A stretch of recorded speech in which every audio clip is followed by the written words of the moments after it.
Remember I told y'all that Allie was gonna be a problem? Remember? And some of y'all were in my comments. No, she's not. No, it's not. It's fine. You're the only person that said that. You're the only person. Allie is a problem. I don't think Anton knows what he fully got himself in for.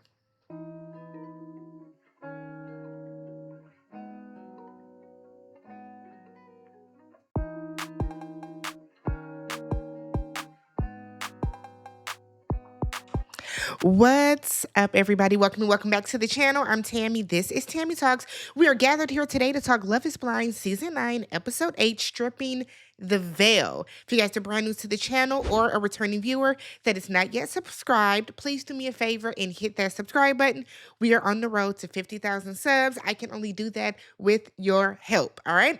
Thumbs up the video if you enjoy it. Hype the video if you got hypes left for the week to hype a video in the comment section if you are on your mobile device. Okay, if you're on your phone and you're watching me on the YouTube app, you see how the comment section has those three dots. If you slide over, you get the option to hype. All right, hype the video and then leave your comments down below. Only on episode 8. I was a little lax last episode and I did not say that, and y'all were posting spoilers. That is not okay. That is not okay. Let me get there. I'm gonna get there. I promise y'all. I'm gonna get there. Give me a chance. All right. So, I do want to say this. It's a little concerning, right? A little concerning that some of you think that I was stating that Jordan should pack up his child and move with Glitter to California. I don't think I said that. If I did, please leave the timestamp down below. What I said was the way that Jordan told her absolutely not to moving because Luca has a stepsister, to me does not make sense. I understand how custody works. I'm an adult. I'm not dumb. I understand what shared custody is. I understand what joint custody is. I understand that there are court provisions and all that type of stuff that decide where you can and cannot move your child. I understand that it would not be smart for Jordan to meet Glitter and pack up his son and move his son over a couple states over. I never said any of that. Words mean things, and I am very, very clear and intentional on what I state in each and every recap. So if I don't say it, don't assume that's what I mean. Okay? Because some of y'all are doing a little bit too much in the comment sections. Relax. I think some of y'all got to relax when it comes to the show. My God. Y'all out here acting like Annie in the comments. Don't do that. Don't be Annie, okay?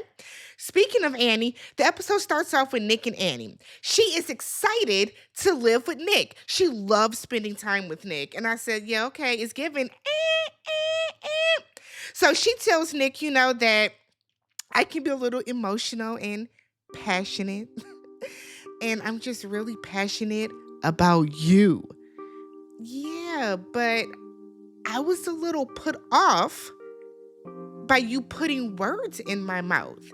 Yeah, it won't happen again. I've never loved this one. I've never loved anyone as much as I love you.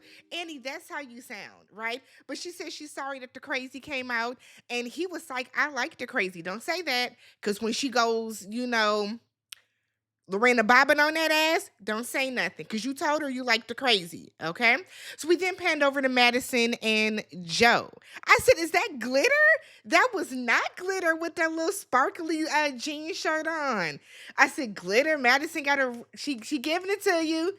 She giving it to you. So Joe was wondering what her family is going to think about him. And Madison is like, oh, well, I've never introduced anyone to my family, so I have no idea, but I think they're going to like you.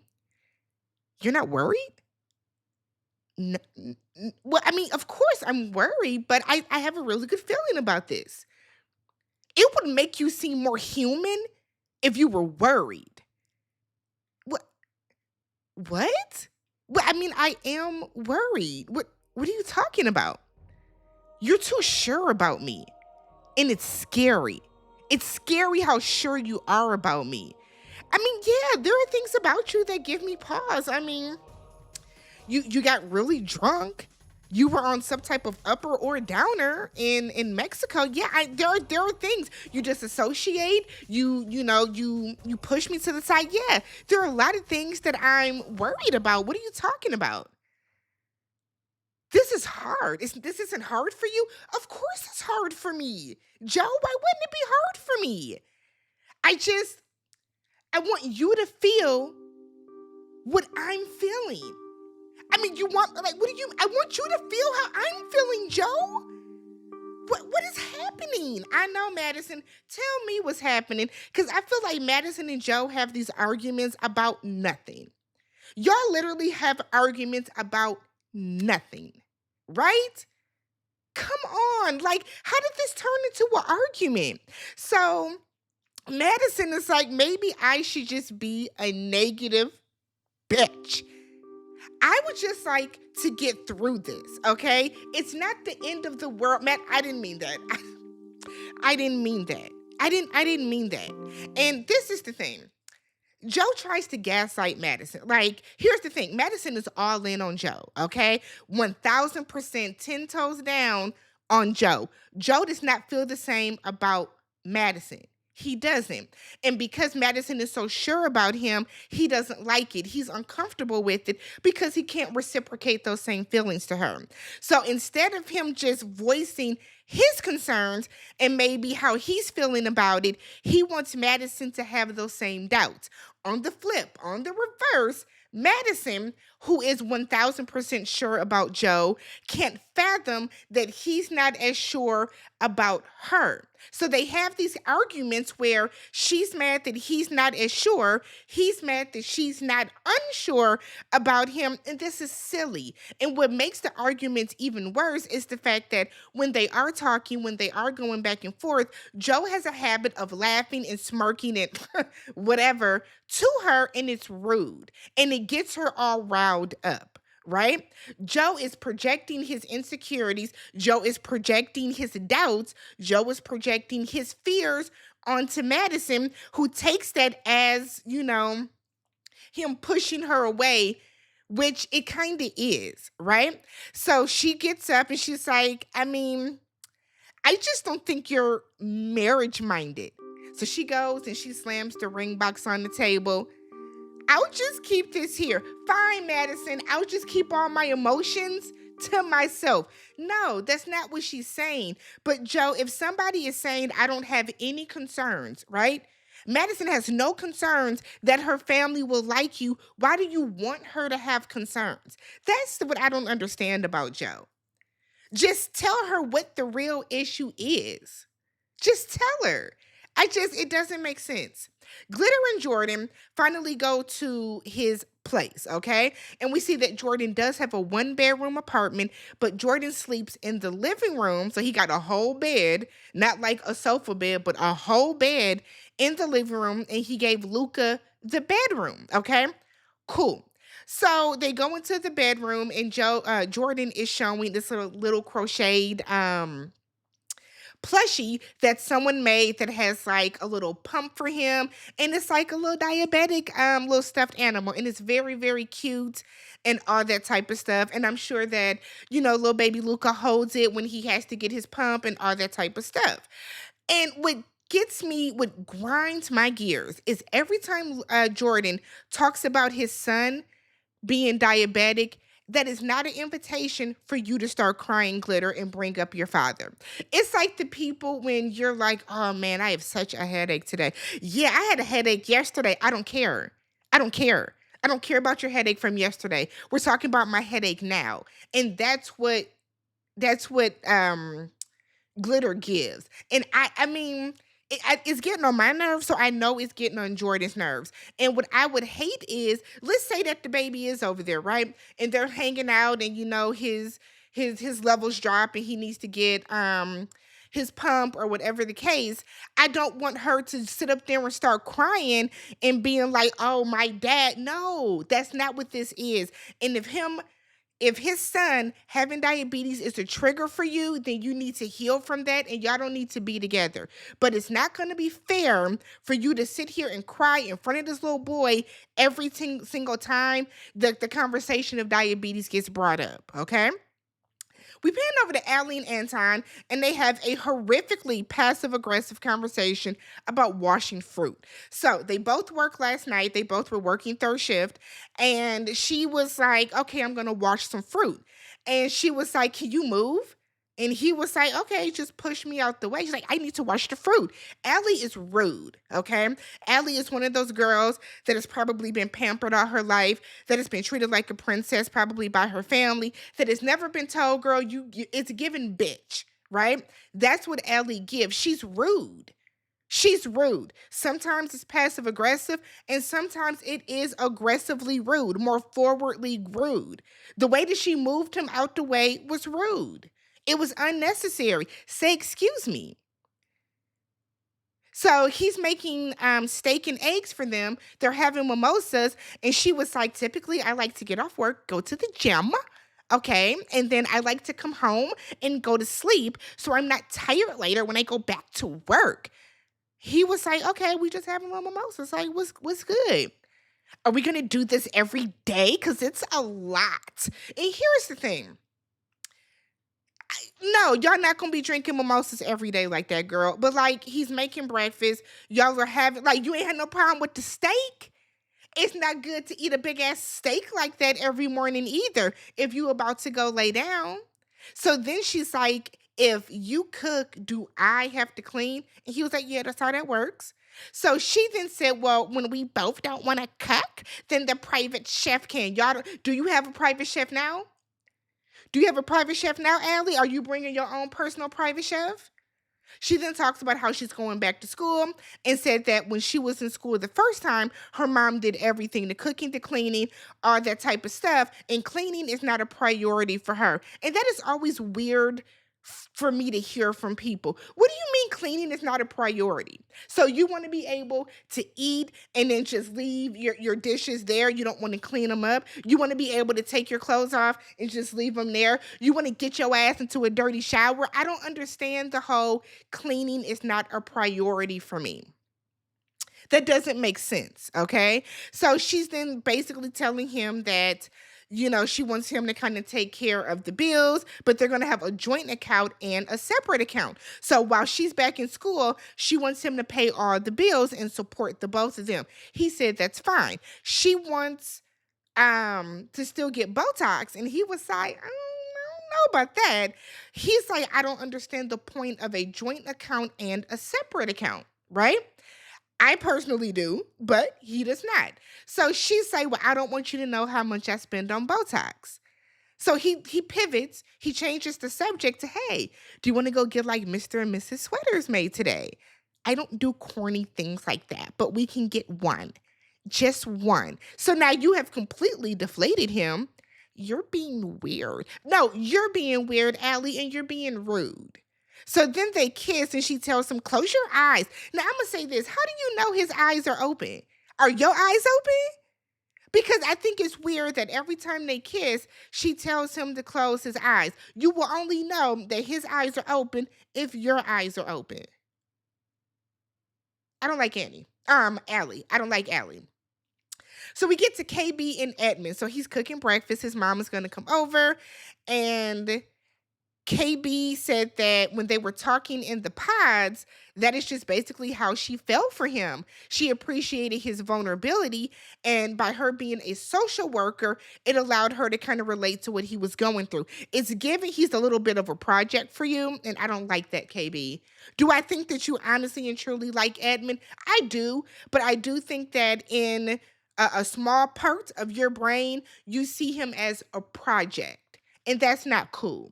So his mom is telling her that she has a gift for her, and she gives beads to all of her daughter-in-laws, and she's going to show Edmund how to put them on so that he can put them on her, and it's something very private and sentimental between the two of them. Cool.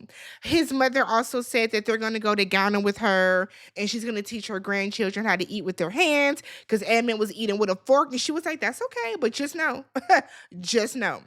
So KB leaves for a moment to give them some time to talk. And his mother tells him, look, you pick good girls, but you only get one chance to make a good impression. And according to his mother, when his mother and his sister, his aunt, when his mother and his mother's sister, Edmund's aunt, looked at KB's Instagram, they did not like her. They was like, nah. I said, damn, what's on the Instagram? But after meeting her, she really does like her. I don't think you should be judging people by their Instagram. That's just me. But okay. So Edmund said that, he has apparently always, or excuse me, his mother said that Edmund has always said that he doesn't want kids. Kids are expensive. He doesn't have the money for kids. He's not, that's not what he's trying to do. But his mother said that she feels like a baby is headed her way. And when she asked one of her, I guess, other daughter-in-laws, they was like, no, you better look at Edmund. It's not us. His mother ultimately feels like Edmund and KB are going to fit together. When KB comes back into the apartment, his mother tells her, don't rat me out to my sons. And KB was like, everything that happens don't need to go back to Edmund. That's, not a big deal.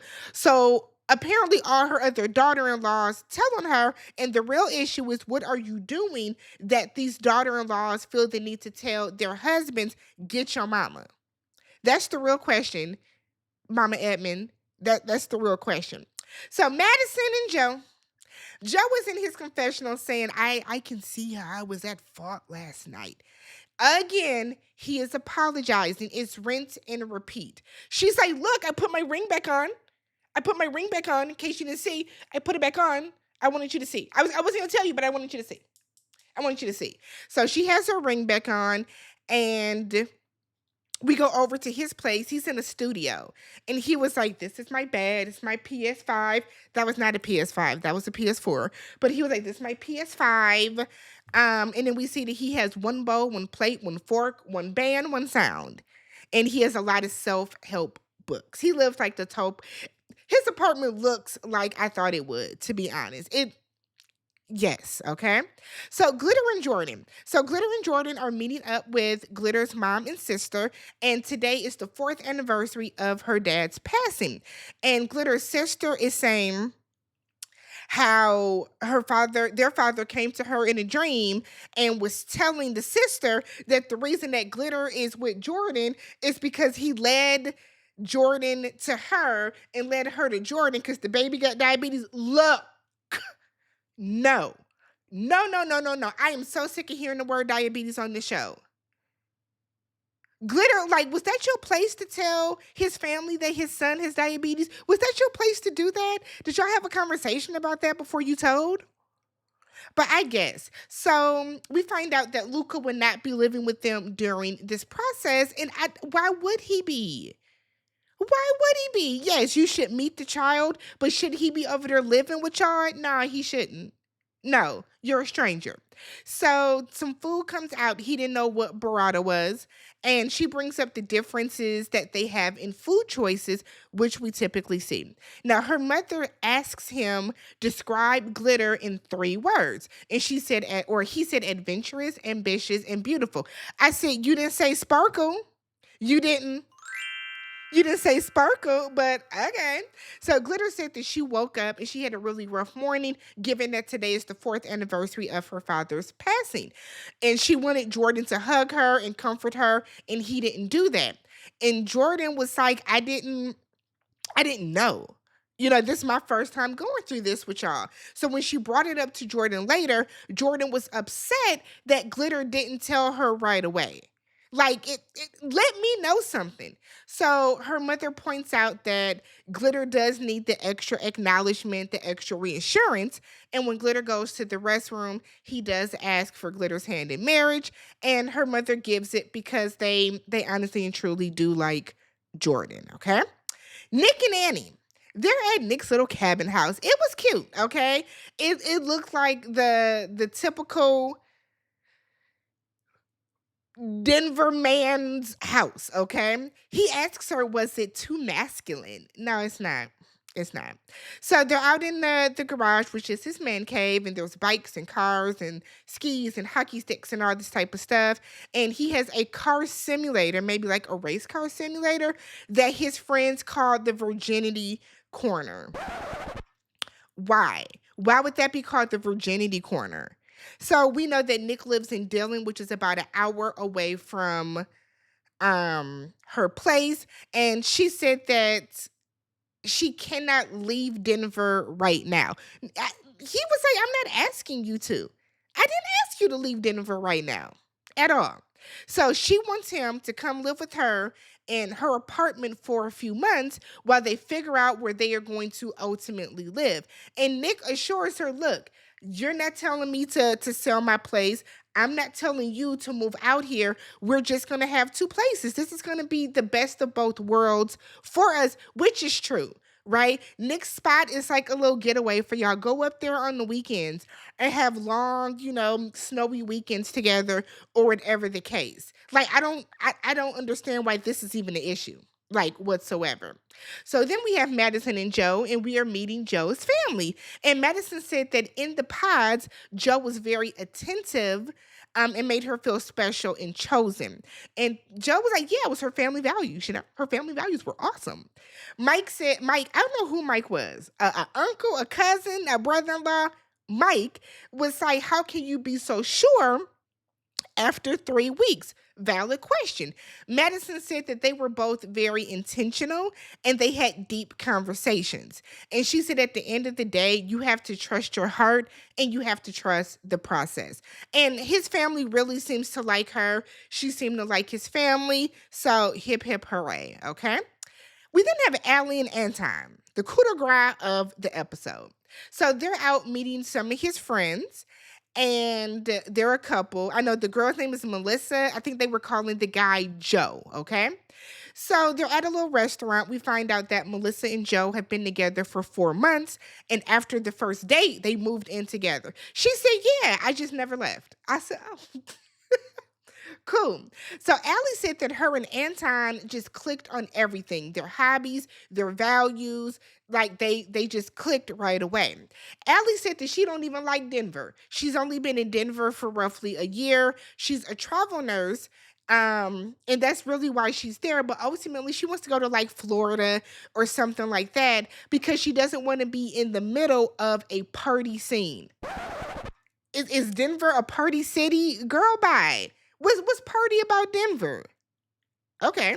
So Anton and his friends want to get shots. They talk about shots and all the tequila and stuff that they drink. And she don't seem like she wants to. Allie doesn't want to. Here's the thing. You can always turn down a drink. Nobody should ever force you or push you to drink. But Allie could have just said, I'm good on the drink. I don't know why she was so weird about it. So the ladies go to the restroom. And Anton is telling his friend Joe that he was falling in love with her, in the pods. And that was before he even saw like how beautiful she is. And his friend was like, shoot, I didn't even think you was going to make it 2 weeks. This is not going to work.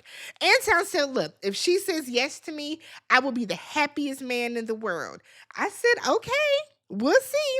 Meanwhile, the lady friend Melissa is down dragging and running down on Anton about how he likes strip clubs and he is not the marrying type.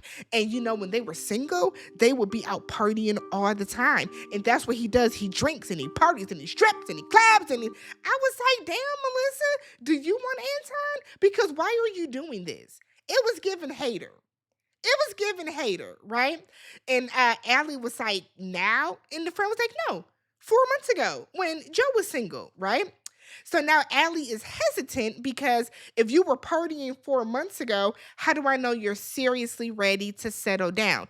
Is that a valid question? Sure. But should that make you like start to question y'all's relationship? No, it shouldn't. So when they get back to the table, Allie tells Anton, you're in trouble and we have things to discuss. I said, in trouble? He's in trouble, but apparently Anton has been telling Allie that all the partying and all that type of stuff was his friend And that's not the type of life that he leads or was living. We shall see. Let me know what you guys thought about episode 8. Subscribe to the channel, thumbs up the video, hype the video, and I will catch you guys in the next one. Episode 9 will be up tonight. Peace.